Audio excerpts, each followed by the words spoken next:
네, 반갑습니다. 우리 성명서에서 좋은 얘기를 다 했습니다. 그러니까 뭐 제가 덧붙일 건 별로 없고요. 근데 제가 문제를 제기하는 거는 국회는 절차적 정당성, 자유민주적 기본 질서를 지키지도 않으면서 64조의 적용을 하는 게 무리가 있다 하는 겁니다. 그런데 제가 핵심으로 잡는 것은 내란입니다. 내란. 문제는 내란죄가 성립하느냐 하는 문제예요.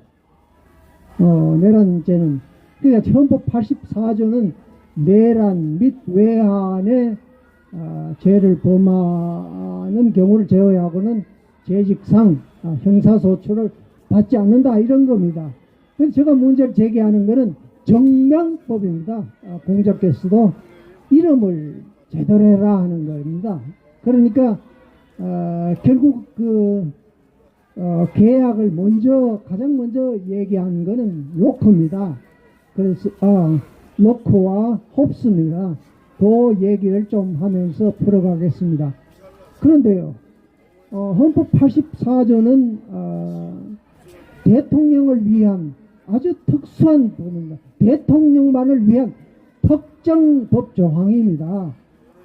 그러면 내란이라는 거는요, 계엄령을 선포했다, 그러니까 내란죄다, 국회 군인을 투입했다 하는, 그런데 그렇다면요, 더불어민주당이 갖고 있는 그 사람들의 동기랄까, 그게 뭔가요? 당장 문제가 되는 게 부정선거입니다.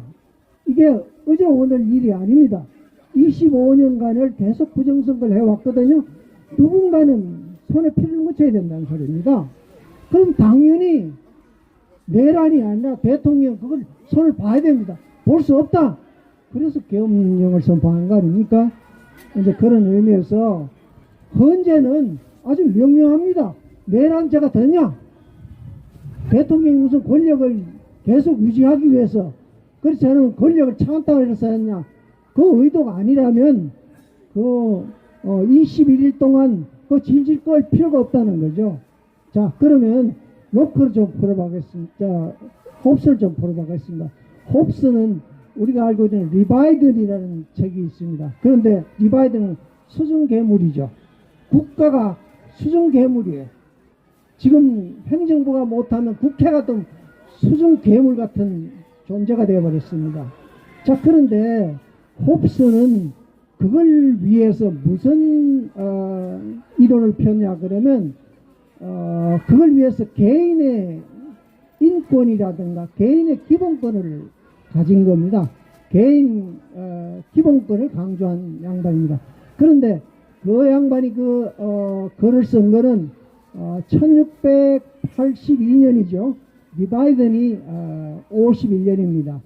그런데 이게 79년에 그 사람이 죽었어요. 그리고 유고를 남겼습니다. 그 당시에는 의회 권력, 그러니까 홉스가 쓴 리바이든과 특히 비헤머스라는 책은 자기가 개인의 기본권을 활성화시키기 위해서 쓴 겁니다.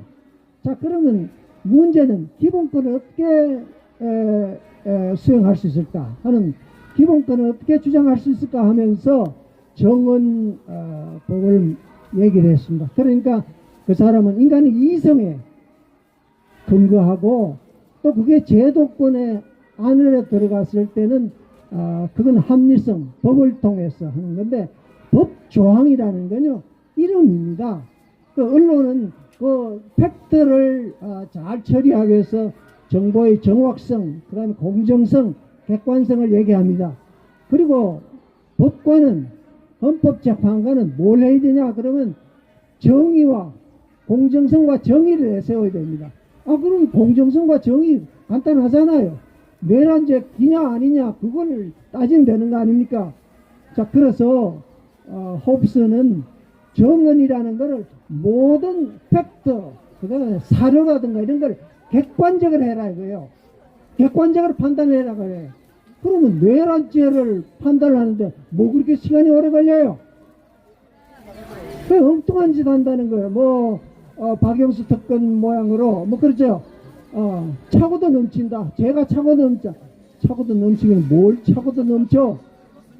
이런 결과를 낳았어요. 또 헌법재판관이 그 짓을 할 겁니까? 아니면 빨리 결정을 내가지고 국민들 좀 편안하게 해주세요. 정치라는 게 편안하게 해주는 거지 국민을 계속 불안 조성하고 하는 그런 건 아닙니다. 그 홉스도 자기 평생에 이놈의 불안 때문에, 국가 권력의 불안 때문에 자기 이름을 폈다 하는 걸 얘기 드리면서 끝내겠습니다. 고맙습니다.